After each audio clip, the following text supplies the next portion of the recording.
La situation est dramatique. Dis-moi, tu as vu le verset que je t'ai envoyé là par... Ouais, mais mon texte est coupé, ouais, j'ai vu. Intéressant. Tu penses de quoi de ça? Tu es sûr que tu veux ma réponse? Mais je veux ta réponse, non? Je veux savoir. Ok. Je sais que toi, tes réponses, tu vas savoir les réponses qui embrouillent les gens. C'est profond. Tu veux ma réponse?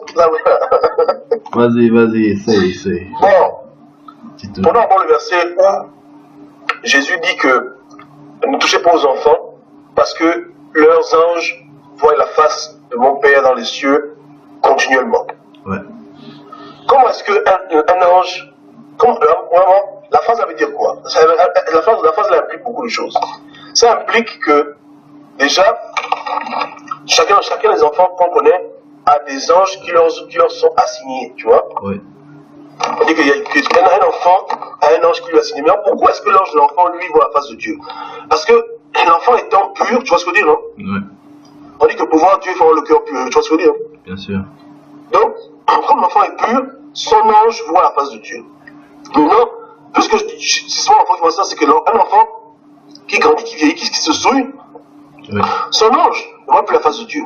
Or, les anges sont supposés être des créatures qui doivent être avec Dieu de toutes les manières. Tu vois un peu, non? Oui. Mais comment est-ce que le fait que l'enfant, la pureté de l'enfant influence le fait que l'enfant voit Dieu ou pas? Tu vois ce que je veux dire, non? Oui. Comment est-ce que tu règles ce problème? Le problème serait que simplement, on se sait que il y a un lien qui est étroit entre l'ange et l'enfant. Ce n'est pas que l'ange a été assigné à l'enfant, mais l'ange, c'est l'enfant. Est-ce que tu vois ce que je veux dire? Je vois. Alors, tu m'écoutes? Oui, je vois un peu ce que tu veux dire.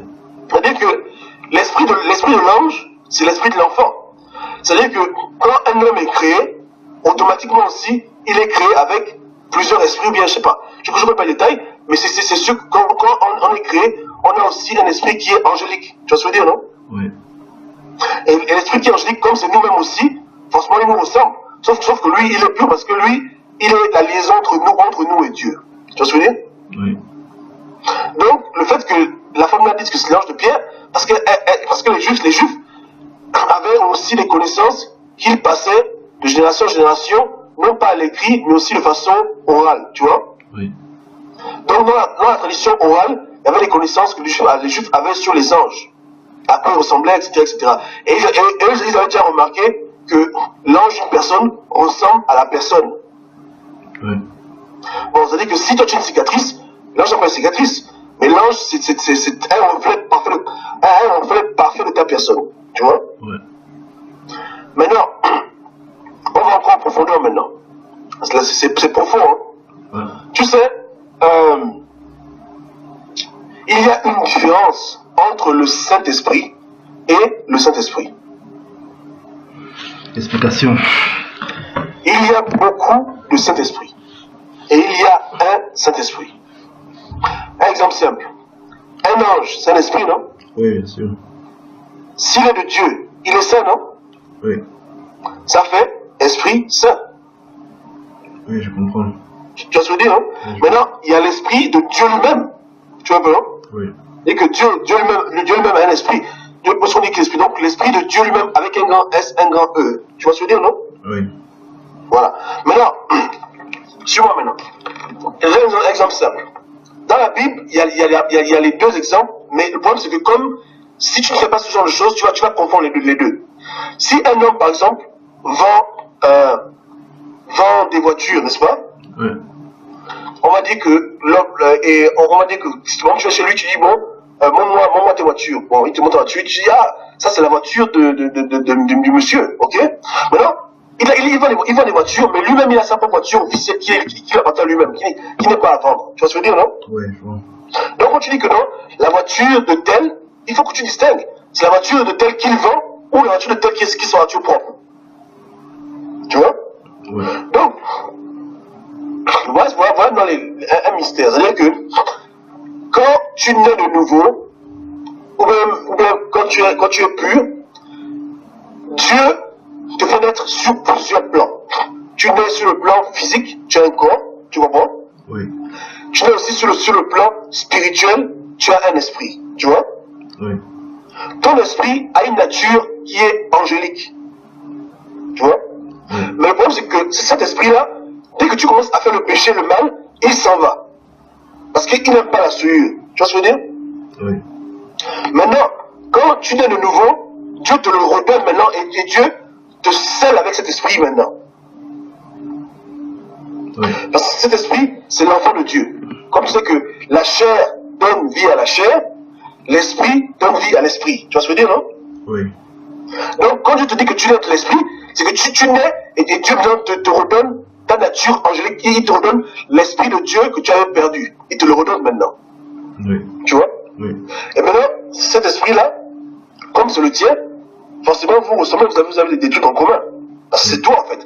Et c'est cette nature-là que Dieu révèle en toi. Plus tu te sanctifies, plus tu deviens plus spirituel. C'est que ta nature angélique prend le dessus sur ta nature charnelle. Tu vois un peu, non?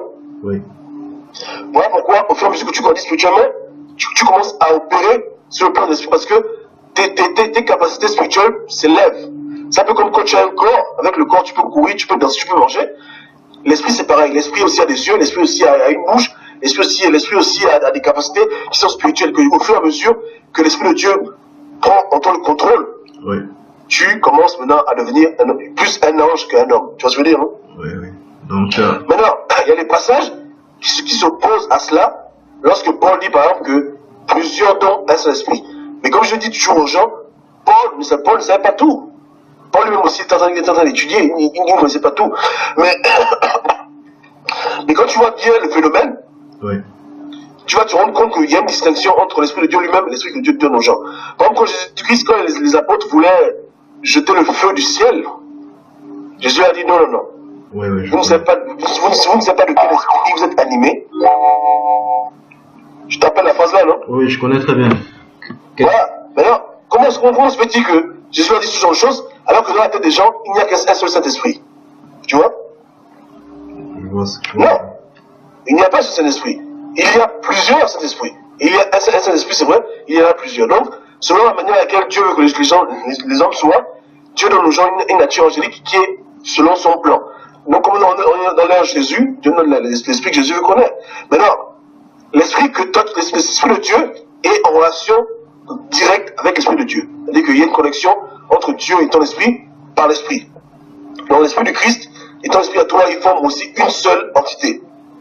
Oui. On se dit que ton esprit angélique tend à ressembler à Jésus. Il y a comme une harmonie comme ça. Tu vois ce que je veux dire? D'accord, d'accord. Là, c'est un peu ça qui se passe. C'est vraiment compliqué, c'est long. Ouais, je vois. Et donc maintenant, alors, ce qui m'embrouille un peu dans ce verset-là, c'est comment est-ce que la femme là peut dire que elle peut aller jusqu'à confondre Pierre et son ange. Donc c'est comme si elle faisait la distinction entre l'ange et Pierre. C'est comme si c'était séparé, tu vois. C'est comme si elle avait l'habitude de voir l'ange et l'habitude de voir Pierre à côté. Tu vois un peu? Oui, effectivement, parce que eux, ils le savaient. Ils savaient que l'ange d'une personne, c'est son esprit. Donc, forcément, l'esprit le ressemble. Tu vois ce que je veux dire? Oui. C'est comme si on dit, par exemple, si on dit, écoute, à quoi ressemble le reflet de Wilfried? Si tu prends un miroir et que tu te regardes dans le miroir, tu te verras toi-même. Tu vois ce que je veux dire? Oui. Donc, elle savait que la partie spirituelle de Pierre ressemble à Pierre. Et que plus que Pierre est en prison, Oui. si on le voit hors de la prison, c'est sûrement que c'est son esprit qu'on voit. Son ange gardien. Tu vois un peu long? D'accord, d'accord, je comprends. C'est pour ça qu'elle a dit ça. Donc, c'est un peu ça. Donc, on a un ange qui est nous-mêmes et qui travaille nous. Maintenant, l'ange de Dieu travaille mieux dans ta vie. Plus tu es proche de Dieu. Plus tu es proche de Dieu, plus la communication entre lui et Dieu est meilleure et puis plus les choses se passent mieux, quoi. Tu vois un peu là? Oui, mais ce que je comprends pas exactement, c'est quel est son travail dans ta vie alors? Bon, en fait, quel est son... C'est vrai que c'est lui qui prie pour toi. C'est lui qui intercède pour toi. C'est lui qui te guide selon le plan de Dieu. Il te prévient du danger. En fait, il travaille pour toi 24 sur 24. Tu vois ce que je veux dire? Oui, je vois. Et c'est-à-dire que c'est comme si Dieu... C'est comme si... comment t'expliquer ça? C'est ça en fait, c'est C'est l'esprit. Paul disait qu'il ne faut pas attrister l'esprit de Dieu. Tu vois un peu là? Oui. Parce qu'il est venu dans ta vie pour t'aider. C'est toi-même, quoi. Mais c'est ta partie spirituelle. Je comprends un peu. Mmh. Je vois. Toi, tu es l'âme. Lui, c'est l'esprit. Et tu as un corps. Il y a trois identités. Tu vois un peu là? Ouais, je vois. Âme, corps et esprit. Donc toi, c'est la conscience. Lui, c'est l'esprit. Et ton corps, c'est ton corps. Tu vois un peu là? Oui. Maintenant, il fait tout. Si jamais un jour il t'a envie de prier sans te rendre compte, c'est lui qui prie à ta place. C'est lui qui te met à cœur de prier, c'est lui qui te met à cœur de... Il est vraiment là, il est là pour t'amener. Sa mission principale, c'est de te faire rentrer au ciel. Ouais. Tu vas se dire, hein? Ah ouais, je comprends. Donc, ça veut dire quoi? Peut-être quand quelqu'un se retrouve en train de parler en langue, ce n'est pas lui qui parle, c'est son ange. C'est son ange qui parle. Exactement. Mais le problème, c'est que Dieu ne veut pas que les gens sachent ça. Après, peut-être Dieu a permis que les gens ne se fassent pas ce genre de choses. Après, les gens disent, on dit juste Esprit Saint. Ce qui est toujours vrai. Oui, c'est vrai. C'est vrai, c'est très vrai ce que tu dis. Parce que Dieu sait qu'il y a souvent des dérapages. Quand les hommes commencent à connaître les détails de son royaume, beaucoup de gens peuvent commencer à devenir idolâtres. Tu vas se dire, hein? Oui. Et au lieu de commencer à prier Jésus, on commence à prier leur ange gardien. Dieu ne veut pas ça. J'avais conscience que quand quelqu'un parle en langue, ce n'est pas lui qui parle. Ça, j'avais conscience de ça. J'avais bien conscience de ça. C'est son esprit qui parle.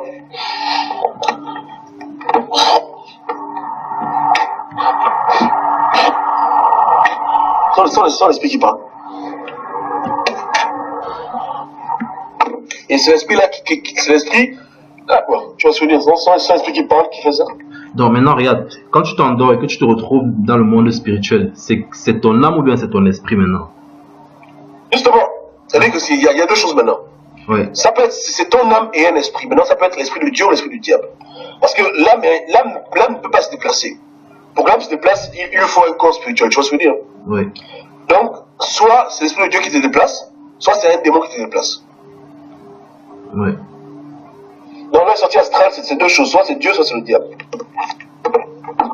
Et de nous-mêmes, on ne peut pas faire ça. Ouais, je vois bien. Ça fait un peu comme si tu as... Bon, c'est un peu comme ton corps, quoi. Ouais.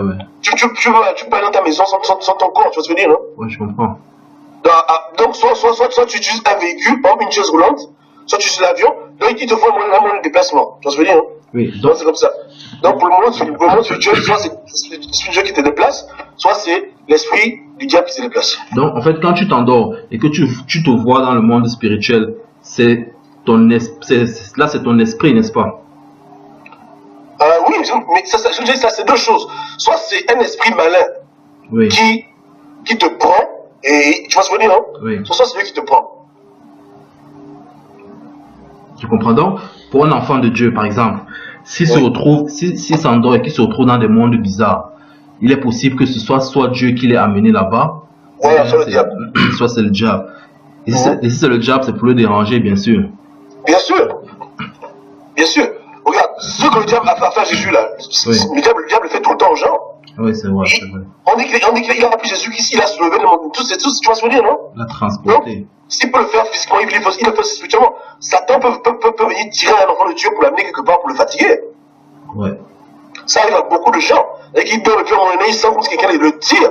Et quand on le tire, on l'amène dans un endroit où là-bas les gens le tapent, le menacent. Et c'est quand il prie que Dieu va le sauver. Tu vas se dire, hein? Ouais, bien sûr. Souvent, mais maintenant, quand Dieu t'amène en l'esprit, il t'amène pour voir des choses qui te montrent, par exemple, des secrets, il te dit voilà, prie pour ça. Tu vas se dire, hein? Ouais. Comme Ézéchiel, hein, pareil, hein?